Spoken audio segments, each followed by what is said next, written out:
Olá, como vão todos? Sejam todos muito bem-vindos, colorados, coloradas. Vamos falar um pouco de Inter, que é o que a gente ama. Bom, primeiramente, a gente, como torcida, a gente tem que dar um respaldo pro nosso técnico, porque eu vejo que muitos estão atacando o Miguel Ángel Ramírez, só que eu não vou para aquele argumento bem falacioso que as viúvas do Coudet se utilizam quando se criticava o Coudet, porque o Coudet nunca se foi criticado por ele ser estrangeiro, pelo menos a grande maioria nunca fez a crítica por ele ser estrangeiro, e sim pelo modo em que ele se comportava com o seu elenco, onde ele desmerecia seu elenco, dizendo que não tinha elenco, que o elenco era curto, que não tinha condições de disputar uma competição, imaginava duas competições. Aquela vez que ele perdeu pro Odair, quando o Odair estava na sua casa se recuperando do corongo, ele falou que o Inter não era o Manchester City e que ele não tinha um Coutinho no banco, sempre desmerecendo seu grupo. E num cômbito geral, se contavam nos dedos as boas partidas que ele fez no seu esquema, que não era ruim, no seu esquema não, no seu esquema e no seu modo de jogar, aquela pressão forte em cima, 7 pessoas ali, 7 jogadores em cima de uma vez para tentar recuperar logo a bola, para essa coisa bem louca, que se bem feita poderia ter sido exitosa, mas ele nunca conseguiu jogos bons. A gente se conta nas mãos: Universidade Católica, Santos, o Grenal antes da parada do Corongo, depois tem... É que é difícil, eu não consigo encontrar esse aí. O primeiro tempo contra o Flamengo é complicado, a gente vai botar na lembrança, são pouquíssimos jogos que ele fez bem.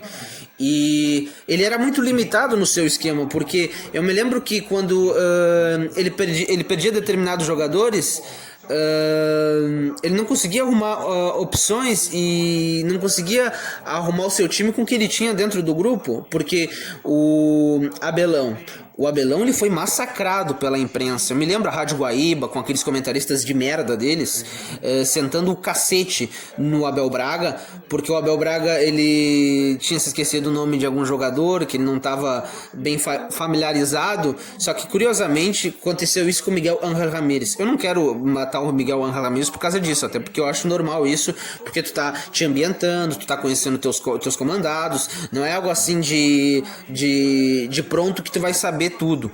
Mas só que é muito curioso, porque pro Abel Braga eles sentaram o cacete, sendo que o Abel Braga ele pegou o Corongo, o Abel Braga ele pegou um time onde ele estava numa crise institucional, briga pelo comando do Internacional. O Abel Braga ele ficou 3 jogos com o Corongo, e o Abel Braga, vale lembrar que ele tentou manter o esquema do Coudet, erroneamente, mas ele tentou manter para não estragar tudo, para que aos pouquinhos, mesmo com tão pouco tempo e tão em cima de competições importantes, ele conseguisse ajustar, arrumar ali, para ver se ele conseguiria encontrar a sua cara de time que ele gostaria de fazer. Mas o que se tem que falar é que a gente não pode fazer que nem as malditas viúvas do Coudet que destruíram o Abel Braga. Eu me lembro do Gordinho do Vozes do Gigante dizendo que a gente tinha que fazer pontos para não ser rebaixado.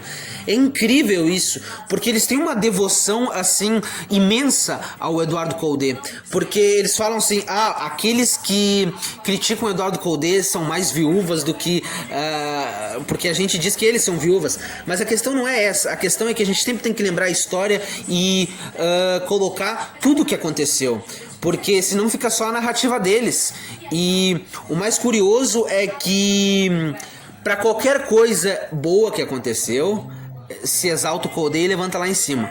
Para as coisas ruins, se passa um paninho. Mas se essas coisas ruins são com o Abel Braga, se destruiu o Abel Braga. Eu me lembro muito bem disso, porque o técnico, o Abel Braga tomou muita pancada. Isso eu nunca vou esquecer, porque o Abel Braga é um ídolo, um grande técnico que conseguiu fazer um grande trabalho, porque todo técnico precisa de tempo, e ainda mais naquela condição onde o Abel Braga se encontrava. Mas não deram tempo pra ele. Seja a mídia, ou seja a mídia independente colorada, que sentou o cacete no Abel Braga.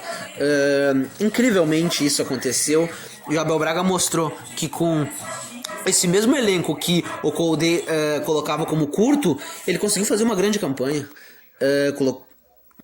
Com muito pouco, com aquele elenco que diziam que o Internacional tinha de curto, ele conseguiu fazer o Internacional brigar pelo título. Sendo que muitos dos jogadores que jogaram no time principal do Internacional ano passado ou eram reservas imediatas dos jogadores que haviam se lesionado, ou eram jovens, ou eram jogadores desacreditados pelo antigo treinador, como o Lucas Ribeiro, que é um muito bom jogador, um zagueiro técnico de muita qualidade, que foi preterido para jogar Zé Gabriel. Zé Gabriel eu não acho tão horrível. Acho que se melhor trabalhado e fazer com que ele melhore a cabecinha dele, que às vezes ele parece burro na tomada de decisões, ele pode ser importante. Mas esse novo time do Internacional, o Miguel tá fazendo ajustes, ele tá poupando determinados jogadores do time titular, porque o ano foi muito abrupto de uma temporada a outra. A gente já tá jogando de novo no Campeonato Gaúcho, há pouco tempo acabou o Brasileirão. Obviamente tem algumas decisões dele ali, como o Marcos Guilherme, que não dá, né? Não dá pra acreditar. Acho que é esse o único que não dá pra acreditar, porque de um modo geral o Internacional tem boas opções, bons jogadores. Obviamente eu prefiro o Caio Vidal naquela ponta ao invés do Marcos Guilherme. Na centroavância o Yuri Alberto, na ponta esquerda o Patrick, no meio o Praxedes, Edenilson e o Rodrigo Dourado.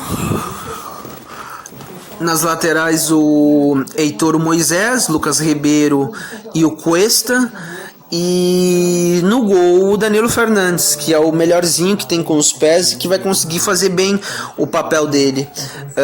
No banco a gente vai ter muitos bons jogadores, que vai só fortalecer ainda mais o elenco do Internacional e mostrar como o Inter tem condições de fazer muitas coisas boas esse ano e conquistar títulos importantes. Por exemplo, a gente tem o Bosquilha, a gente tem o Saravia, a gente tem o Carlos Palácio, a gente tem o Paulo Guerreiro, a gente tem o próprio Zé Gabriel, que não é um mau jogador, se melhor trabalhado.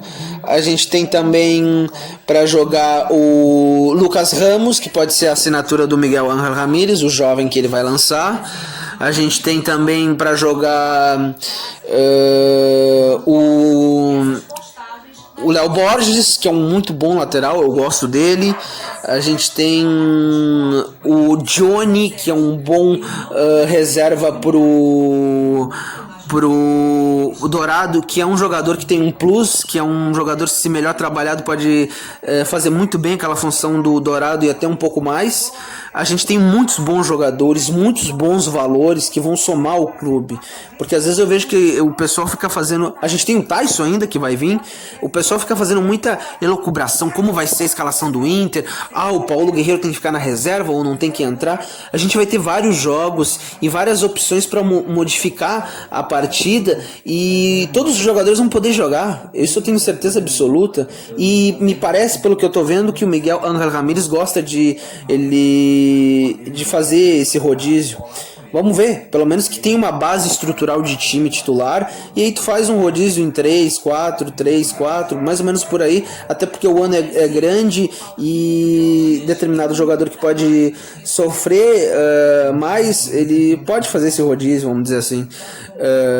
Eu tenho boas perspectivas, jogadores do Inter são bons, eu só espero que ele dê também o valor aos nossos jogadores daqui, porque nessa posição do Carlos Palácio ali pela direita, o Caio Vidal pode fazer também e pode ser muito bom, assim como o Carlos Palácio.